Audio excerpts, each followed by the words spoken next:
Pisces, for your April readings, I am using the Rider-Waite Centennial Edition Tarot deck. I'm going to pull one card for each week with an additional crossing card that functions as a supporting or opposing energy. I'm also going to pull a couple cards from the playing card deck. Alright, so show me the energy for Pisces. What is the month going to look like for the sign of Pisces?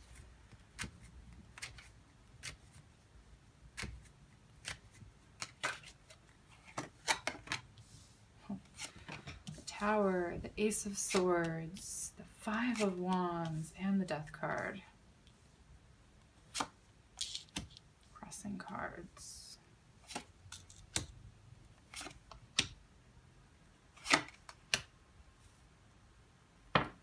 Strength.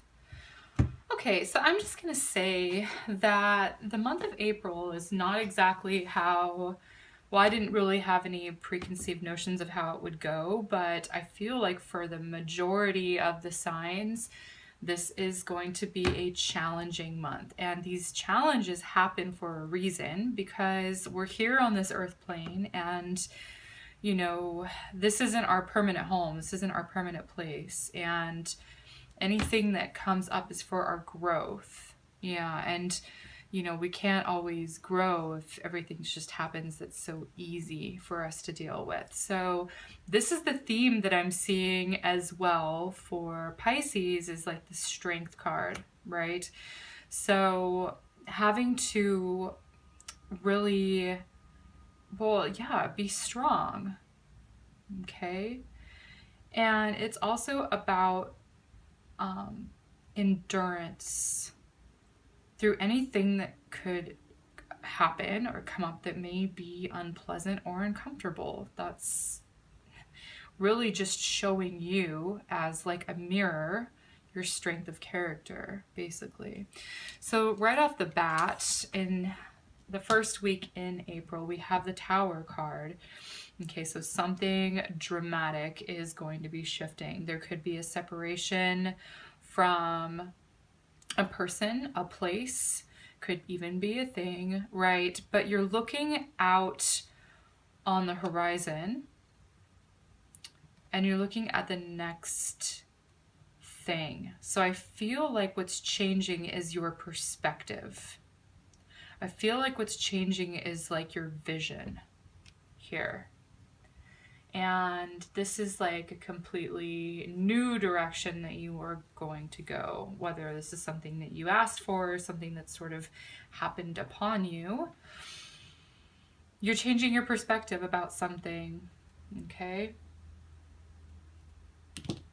And in the long run, of course, it's going to be strengthening you. It's going to prove you to be tougher for it. Okay, so whatever this energy is, that's like this immediate tower energy, things just come crashing down. You're separating from something or someone, and you're changing your, you know, your perspective, basically. So the Ace of Swords the second week, I feel like you're going to be talking to the Ace of Swords, or excuse me, I feel like you're going to be talking to the Queen of Wands, okay? So the aces always show initiation, okay? You have two aces here. You have the Ace of Swords and the Ace of Cups, which is a new thing, new energy that's being introduced, which makes sense if you have something that's sort of broken apart. Now you've got some clarity, basically, and it may come through the Queen of Wands, or you could be acting as the Queen of Wands this month. So if you yourself are having clarity, or there's this woman in your life that helps you have clarity, and she's telling you the truth about something, and it could be hard to hear. It could be just very blunt. She doesn't tend to sugarcoat things. She just says it like it is. And, you know, this is important for you to know. It's important for you to hear, but it's also, you know, very piercing as well. Swords energy, that's just the way it is. So with the third week, I see a little bit of madness here. It's a little bit crazy. There's some sort of competition here. You have the Ace of Cups, so it's for something that you want or desire. That new energy that's coming in here is now hope, but it's like, how do you get it? How do you get that thing that you want when everyone else is vying for it as well? The Queen of Wands is competitive, okay? And she may also want the same thing that you do. I see with it being within the group, okay? And you're trying to sort of work together here, but it's just a little bit disorganized. So this isn't too bad of an energy. I really just see the major changes happening in the beginning and the end, because then you have the Death card, which is like another change. So, you know, the Death card is always, to me, it's like, people say it's a transformation, transmutation, right? But I see it's like a definite end. It's like the end sort of thing. And the Page of Wands, it could be because of something that you hear, you change your mind about something. There is like this energy of like messages coming through, news here about something being over.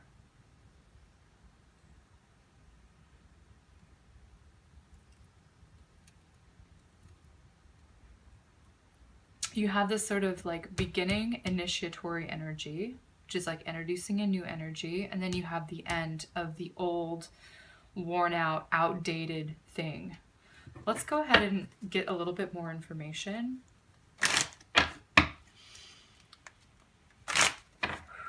So I'm going to pull either an advice card, or maybe it'll act as being a clarification card here. Nine of Wands. Again, something that's tired and worn out. This is that worn out energy of like, you've done the good fight. You've definitely had that endurance. You've definitely seen it through, and guess what? If it's just not working, it's not worth beating your head up against the wall over anymore. And I see this as an opportunity for you. So it's kind of hard to let go of things that are familiar to us. Even if they're no longer serving us, at least they're familiar. At least it's like predictable, basically. All right, so this Queen of Wands, I said she was competitive. She may pull off the gloves, right? She's ready to stand up for herself. Now she's gone from a wand to having a sword in her hand. So the Five of Swords here is just saying like she's willing to play dirty. She's like, okay, all right, you want the same thing I do? You know, you're in my way. Like, sort of energy. This is not, this isn't the best. Also, it could be someone that just, like, she could be like a little bit gossipy in this sense, because this is like talking about people, and there is something that's being said here. So it could be something that's said that's, you know, maybe not true. Something, we do have this like sort of crazy energy with the Mercury retrograde this month. We have Mercury retrograde. We already have Venus retrograde until the 15th. We have Jupiter has gone retrograde. We have Saturn going retrograde on, I believe it is the 4th. So we have all of this like backwards sort of energy. So this is supposed to happen. This isn't not supposed to happen. Like, kind of has to with the Tower and the Death card here. It's like getting rid of stuff that is no longer helping you grow. Getting rid of people that's no longer helping you grow. And this energy has come up for a few of the other signs, which is that mutable air energy, which is Gemini, right? Gemini is ruled by Mercury. Mercury retrograde makes sense. Time to undo, time to rethink, plan, re-strategize, renew, renegotiate, things like that, okay? So you have the Six of Wands, which amongst the chaos, you have a helpful energy here coming in. There's someone, you know, I don't feel like it's related to this, but I do feel like it's like an offer of hope or an offer of encouragement is what I'm seeing. It's like someone within, you know, they're there to sort of be like a moral support for you, like, you know, encourage you and, you know, and say, hey, it's going to be okay because you've got this, and this going for you. They're there as a support. It's an emotional support. So I feel like this is really when you need that. And it's like, it's healing to have somebody there that's like, you know, just like a helpful, generous energy. Okay. All right. So because something has changed the first week here, and you've got something else that's ending here, this is a difficult energy. It's like you don't want to let it go. You're sort of fighting that. And I see you having to sort of wrestle with that a little bit. And you may be talking to somebody or some people about it and sort of getting their perspective, getting their advice, but really it comes down to you. And it's like, okay, like, don't swim upstream here. If something is meant to leave your life, like, you should let it go. You know, it's not being taken from you, because whenever there's a space available because something has been removed, it gives an opportunity for something else to fill that space where it wouldn't have been before. Okay, so I am seeing this as like needing to sort of let go of the attachment that you have or had. And again, this is like building strength of character. It's helping you become more self-reliant, okay? Where you can really rely on yourself. You have like this strength, and then you know that you can get through other challenges as well, other hurdles. So all in all, it's not the most fluffy month for anybody. And you know, there are going to be months this year where it is. So that's fine. Time moves on, time continues, but things that are, you know, being broken down are just no longer of use to you. And it may be hard to sort of let go of those like attachments that we have, to attachments to outcome, attachments to expectations, whatever that is. Okay. So Pisces, this is the general energy that I'm seeing for your sign for the month of April. I want to make a couple of quick announcements. If you are interested in a private reading, you can contact me either through my website or through my email address listed in the description box below. And also, in addition to the monthly sign forecast videos that I have been uploading, I would like to share that I feel inspired to begin pulling a weekly oracle card message, which will be applicable to all the signs.